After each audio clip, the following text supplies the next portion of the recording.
All rise. Thank you very much. Please be seated. Morning, everybody.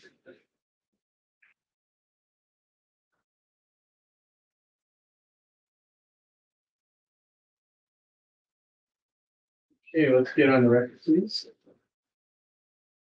Thank you. We are now on the record. This is State versus Brian Kohberger, CR 2922-2805. Present in the courtroom is Mr. Kohberger, represented by Ms. Taylor and Ms. Massad and Mr. Logston are participating over Zoom remotely. The state is represented by Mr. Thompson and Ms. Jennings, Latah County Prosecutor's Office, and Mr. Nye and Ms. Beatty are participating over Zoom remotely. So we're here for a scheduling order, and I think we're about 13 months from the arraignment, and I think at this point, this is my opinion, that we're getting to a point of diminishing returns, and I sent to council last Friday on a proposed scheduling order for a lot of things, deadlines, including setting the trial. And so I also set this hearing so that we can discuss this and see kind of where everybody is. So let me start with the state. Thanks. Thank you, Your Honor. We've reviewed the court's proposed scheduling order with the attorney team, and we are agreeable to it. It makes sense that we do the trial in the summertime when high school is out across the street and when the university is out and the conflicting activities. And the schedule that Your Honor proposes is acceptable to the state. I would note just a minor detail that June 19th is also a legal holiday. The court specified July 4th as a legal holiday. We wouldn't be able to hold trial, but Sure. 19th as well. Other than that, we have no objection to the court's proposal. All right, thank you. I mean, as I went through all of this, I mean, there's going to be a lot of motions, a lot of hearings, a lot of work. There already has been a significant amount of work, as we all know. And when I tried to balance this out, I do think it's pretty fair, balanced, and I hope realistic. So, Ms. Taylor. Thank you, Judge. Your Honor, first, I know the court has listed this as taking place in Latah County. We haven't been heard on our change of venue yet. That's to come. Totally understand that. So I don't want anybody thinking I'm agreeing to Latah County is all. The June of 2025, that's the time frame that we have been working towards. I am hopeful that we can come in there. We're working towards that date. I think it's reasonable to set that date.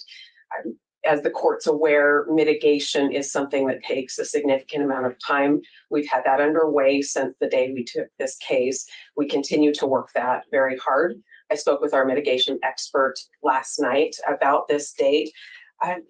And there's a lot of work yet to be done, but we're still working towards that. So I think it's reasonable to set that. I just want the court to know that that's not finished at this point. That's very much ongoing, and new things are coming out that we need to follow up. But with that said, I think it's reasonable to go ahead and pick the June of 2025 as a trial date at this time. And by the way, I think you understand that, all counsel understand that, but this is a 3-month trial. So I was calculating 2 weeks to set the jury, then 8 weeks of trial, and then 2 weeks for mitigation and sentencing. And I mean, that's a guess, but I think it's enough time for all of those things to take care of. And obviously, the last 2 weeks would only be if Mr. Kohberger was convicted. Okay, go ahead. Thank you, Your Honor. I do want to bring up a couple of issues I have with some of the deadlines. I looked this over. Our team has talked about it. I've gone over this with Mr. Kohberger. I do have a couple of concerns about the deadlines, and I'll just bring those up to the court for the court's consideration. As far as motions challenging the death penalty, and that's in right under motion practice letter A that the court has on its draft. We can have a lot of those filed by September 5th. I would note for the court that that's ahead of the state's final discovery date, and that's ahead of the state's deadline to produce its aggravation case that it will use. We can meet this September 5th deadline, but we're going to ask the court to give us a little leeway when there's something new that comes our way. If there's an amendment to a motion or a new motion that becomes relevant based on something new, with like a 2-week window after receiving something new to file that. But the bulk of it we can get in by the deadline that the court has asked here, and that's just not a problem. Sure, I understand that. I mean, I looked at that. I wanted to have that early because, you know, it's a bigger question. Yeah. And I was aware of the Ross case. I think you had 16 motions in that case. So and so I wanted to sort of address those issues early. Your Honor, we can definitely do that. We can address a lot of things early. We just don't want to be precluded from bringing an amended motion or a new motion if something new is filed that would have been relevant to something we've already filed. I'm not going to prevent you from doing that. Perfect, thank you. And by the way, a lot of these deadlines, I mean, you can certainly do them earlier if you'd like to. I would encourage everybody to do that. Thank you.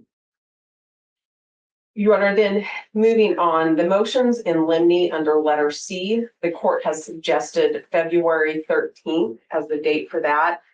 I think in large part we can do some by then, but the exhibits that we'll exchange and witness lists that we'll exchange aren't due until after that.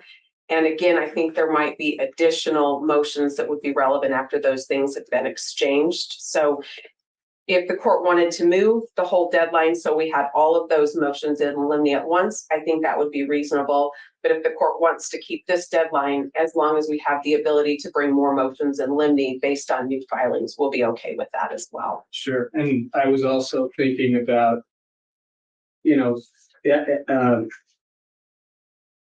I guess experts, for example, I mean, they may have longer hearings that, you know, we're going to have to work through all of these things. I mean, this is just a structure. Thank you.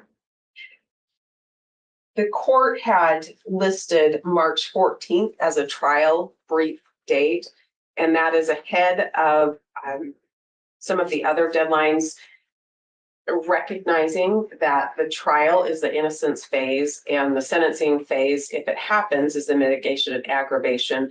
I would just say this is a fine deadline, but we won't be touching anything to do with our mitigation by then, if that's what the court anticipated. Yes. Okay, perfect. I think we, well, yeah, we had March 3rd for mitigation. I figured by then you would pretty much have that in hand. We hope to. That brings me to the last point I wanted to talk about.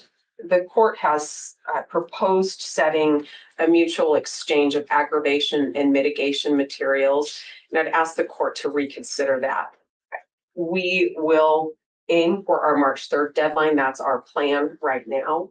If something changes that, then we'll come back and let the court know and talk to counsel. But would ask that the state's aggravation package be provided to us earlier than the same day as our mitigation. Should we get to that point, the state has the burden of establishing the statutory aggravators.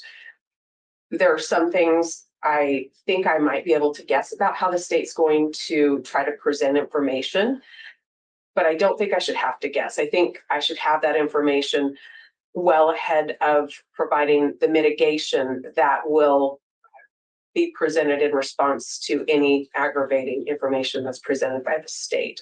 So I'd ask the court to set the date for the state to produce its information much earlier than ours. The state filed its notice a year ago yesterday, and I have a lot of questions about what the state would intend to use to try to establish many of the statutory aggravators they've listed. I know I've heard the court talk about super due process in a capital case, and I think it's appropriate for us to be on notice and be provided discovery, to be provided a full range of what the state intends to use to establish those if we ever get to that point. And I think we need those ahead of our deadline for mitigation. So I'd ask the court to move that deadline up quite a bit earlier. And that's it. Thank you very much. Mr. Thompson, do you have any issues about having the aggravation in advance for a period of time? No, sir, as long as we will have the option, the ability to supplement that once we see whatever the defense plans to offer in the way of mitigation. Well, I'm appreciating that, with these deadlines, that we're going to have supplement all the way along. I just don't want to be scrambling around a month before the trial. We're all going to be very, very busy. And the more we can resolve certain motions, supplements, whatever we need to do, I'm trying to do this sooner than later. Yes, sir. And that's our preference as well. And Ms. Taylor as well. Yes, Your Honor. With just to make sure, though, I mean, you have to do your job, and the state has to do its job, and I have to do my job. But I think this is a great step, okay, to set these deadlines and hearings so that we can move through this. It's going to take a while, but anything else we need to address today, Mr. Thompson? I don't believe so. Thank you. Ms. Taylor? No, Your Honor. Thank you. Okay, well, it's very short, and I'm grateful that everybody is working together. Thank you. Okay. Take care, everybody. We are adjourned. All right.